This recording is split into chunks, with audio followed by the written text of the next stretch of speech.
2018 QBE International Festival of Speed at Sydney Motorsport Park was another knockout meeting with a packed program full of all sorts of historic classes. The challenging weather conditions over the 3 days certainly didn't dampen the competitiveness of the racing. Friday's drizzle kept the qualifying times down, but the speed certainly picked up over the weekend, with New Zealand's young gun Daniel Mettam riding Peter Lodge's Norton, clocking just short of compatriot Nick Coles's 2015 lap record in the Period 3500 class.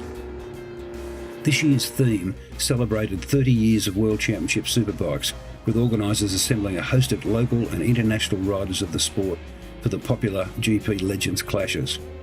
Famous names like Pierfrancesco Chili, Jeremy McWilliams, Kevin McGee, Chris Vermeulen and Steve Parrish, plus our own champions Troy Corser and Troy Bayliss, put on a great show for the big crowd.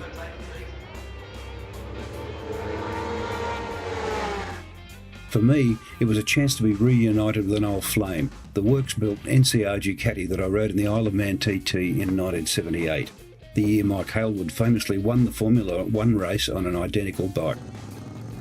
Thanks to the owner of the bike, Murray Carler, I was able to join in the GP Legends clashes and give the old girl a gallop again.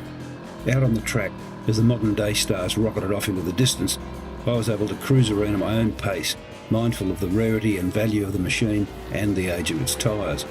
After a couple of nostalgic runs on the Ducati, I was given the opportunity to try a pair of other very famous bikes.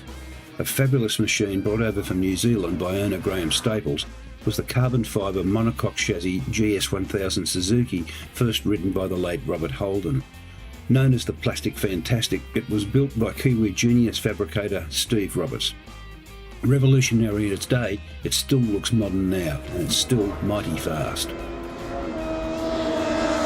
My other mount was the chain-drive Yamaha XS1100 that the late Greg Pretty rode to win the RI 500 at Bathurst in 1981.